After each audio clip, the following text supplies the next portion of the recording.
Hey guys, yeah, ngiyaxolisa firstly ukuthi ngenze le video ngemask yabona. Bengazibiselanga ukuthi ngibuye ku TikTok manje bengisalungisa indaba zami. But-ke into engibonile ngifuna ukhomenta kule ndaba le ekaGrone bani vat. Abantu abamnyama mfethu bayayithanda inhlupheko. Number 1, number 2, abantu abamnyama indlela eya enkululekweni abayiboni and abayifuni. They enjoy ukuba yibosha nama-slave psychologically. You understand? Isilungu sithi a leopard never changes its spots. Yeah. Inyoka mfethu inama-characteristics awenyoka. Yeah, ungayithola ilimele uyizwele uyibandage, but as soon as the snake heals iyabuyela kwi-character yokuba inyoka. Yeah, and the campaign, you know what is painful about it? We are talking about people who never came out and apologized. We always made commission and say, hey, let's come together, let's be together. They never came to us and said we were wrong. Even if apartheid was declared a crime against humanity. I remember the same guy, lo bathi bam-advocatela ukuthi akabe president. Eparliament bathi, man ngabe nifuna ukubona i-war in South Africa, thathani umhlaba nizosibona kahle. You understand? Abantu abamnyama i-operation bayithanda kanjani? Yeah. Le ndoda le ayinama-programs in the townships. Angaze ngabona i-program izocenta noma izoakha i-library kwenzakalani, angaze ngayibona. I understand exactly ukuthi abantu abamnyama banamaphutha. Right? I understand that you have made mistakes and we can't control ama-choices wabantu. But all I'm saying is that, you know the way we hate ourselves, we are willing to take a gun and shoot ourselves. Hi, black people, they're so funny. The way black people, they hate passionately. Rather having alternatives, others, and testing other sides, they remain divided, right? But the only option that they are willing to sacrifice is to take a gun and shoot themselves. Manje, in the employment sector, we've been fighting with these people to say employment equity asilingani. We spoke about salaries, that hey, there's a salary gap. Kunama labor laws asilingani. Black people they're marching. Companies ezinye zifuna ama-private securities.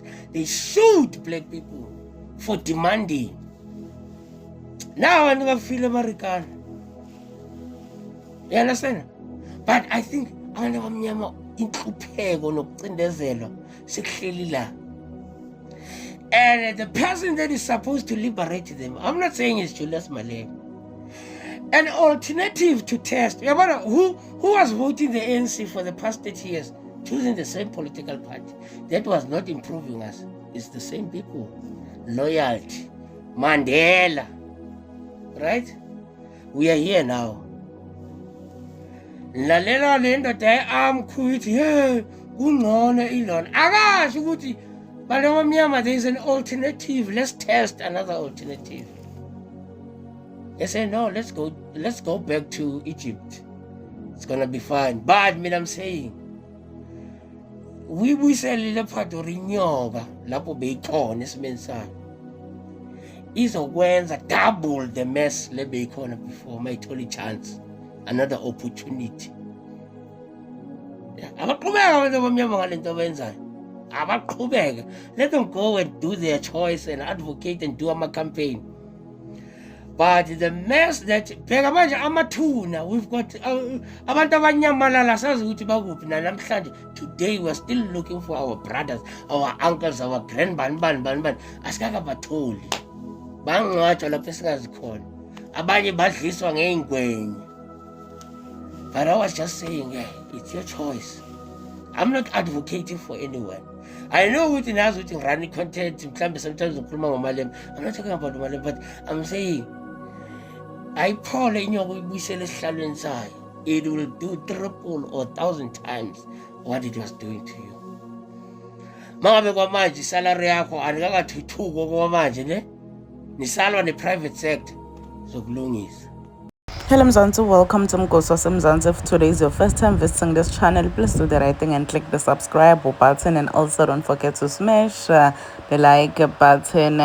Bantu base South Africa, they are saying ukuthi they are tired ekuvoteleni bantu abamnyama because bantu abamnyama babende lutho ngaphandle njena kokutshontsha imali, corruption, yikho nje into letheni laba bayentela bona yona. So people are saying ukuthi they wanna vote for a white president, bafuna ukuvotela lo mlungu lo. So kunebantu abayigqokako leyo nto leyo yokuvotela mlungu bathi, wait, do you guys know ukuthi siyoba oppressed kangakanani noma ningavotela belungu? Do you guys forget ukuthi bekune-apartheid le beyigqilata abantu bahlukubeteka kunetindzawo letitsite bebangakhoni kungena kuto? Nangilo bhoti uyasho nje ukuthi kahle kahle abantu abamnyama badithanzi bane-self-hate nangokuthi emlungu akasoze owashintsha, mlungu uyamzonda mlungu omnyama akasoze futhi wamthatha. Manto othathane nemlungu nimfake abe in power again, uthi nizozisola. But there are people who are actually saying ukuthi bona bakhathele vele abantu abamnyama noma kungakhulunywa ukuthini, bona they are going to vote for this man. Please do comment your thoughts down on the comment section. Cabanga nona ngokuvotela kwemlungu. Mina nawe sibonana kule nshale video. This is the end of my video. I am signing out. Goodbye.